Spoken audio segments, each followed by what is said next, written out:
Alrighty, everybody, here we are on the classwork for lesson 2.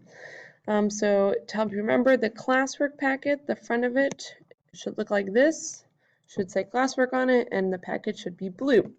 Now we are looking for the lesson 2 page, and you can tell it's lesson 2 because it will say it at the top right.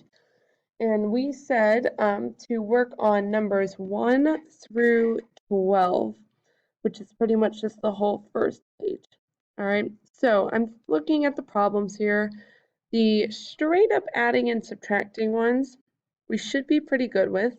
I'm going to go down and look at number 8 here really quick though. This is probably the hardest one where you might make just a quick little mistake. So remember, 0.18 or 18 hundredths and then plus 61. Now, I would hope most of you in your head would be like, oh yeah, like definitely this is 61.18. But remember to show the actual adding, we do want to show our work. This would be like saying 0.18 plus 61.00. Remember the decimal goes at the end of a whole number. So then you would just add going straight down, and that's how you would get that. That should also help you. Number 4 up here. Remember number 4, this would be like 4.00 minus 2.97. So we want to line up those decimals. All right, so that should help with the adding and subtracting ones.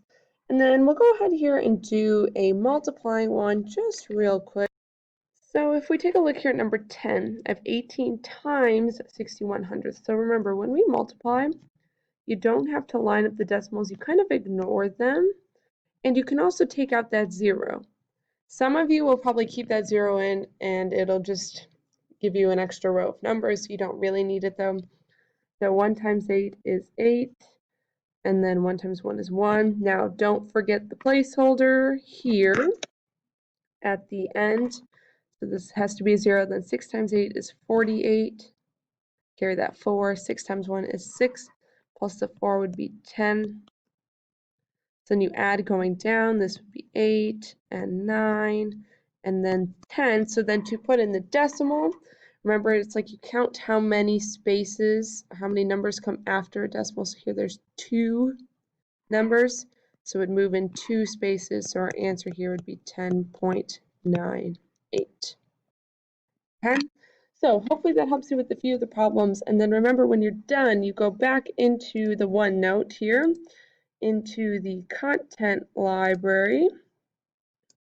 When you click that, you go to unit review, answer keys, and then you scroll down, and this has got the answers in here. So hopefully these 2 things should help you out. And then if you have any more questions, you can come to office hours or go ahead and send me an email.